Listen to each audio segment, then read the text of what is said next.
What's up, guys? Have you guys ever heard of the cath lab? No? Well, let me tell you about it. So my classmates and people who I already work with, don't judge me too hard. This is for people who have no idea what the cath lab is about. So this is for people who have a slight interest in the cardiovascular system or that world. The cath lab is where patients show up when they have problems with their heart or anywhere in the cardiovascular system, meaning if they have coronary artery disease or peripheral artery disease, otherwise known as CAD or PAD. The main thing is the patient comes in, they could be scheduled or they come in for a heart attack. Either way, they get on the table, and the main point is you gotta get a catheter in the body.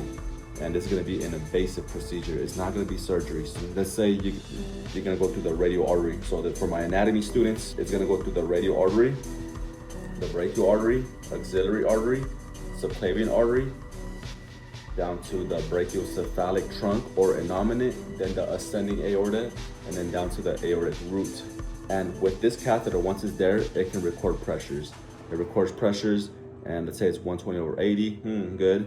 You can inject contrast through this catheter, and then you can inject the left main coronary artery to check for blockages, the same thing with the right coronary artery to check for blockages, and if there is any type of stenosis or blockages, through this catheter, a balloon and a stent can be inserted and make the vessel wide again, because if it's narrowed, everything distal after the stenosis is gonna have a loss in pressure, and it will not be regained. Because all the heart is a difference in pressures, and if there's a significant difference in pressure, something has to be done. So for example, if you're in the aortic root and the pressure is 120/80, it's good.